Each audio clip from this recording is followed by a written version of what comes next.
Welcome to the Tech Egg. Don't get scrambled. Enjoy the video.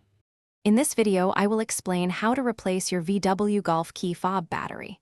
First, gather your essential tools. You'll need a new CR2032 battery, which is standard for many key fobs, and a small flathead screwdriver. Make sure you have a well-lit area to work in, as the components are quite small. This preparation ensures a smooth and easy battery swap. Now, let's open the key fob. Look for a small slot, usually near the key ring attachment point. Insert your small flathead screwdriver into this slot. With a gentle twisting motion, carefully pry apart the two halves of the fob. Take your time and avoid using excessive force to prevent any damage to the casing or internal components. Once the fob is open, you'll see the old battery. Before removing it, take a quick mental note of its orientation, specifically which side is facing up. Gently pry out the old CR2032 battery.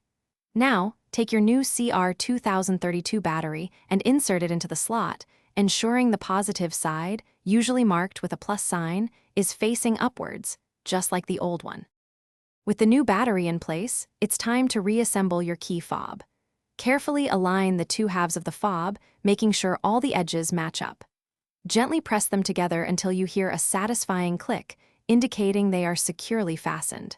Finally, test all the functions of your key fob, like locking and unlocking, to ensure everything is working perfectly. Thanks for watching. Consider subscribing if I helped unscramble your problems.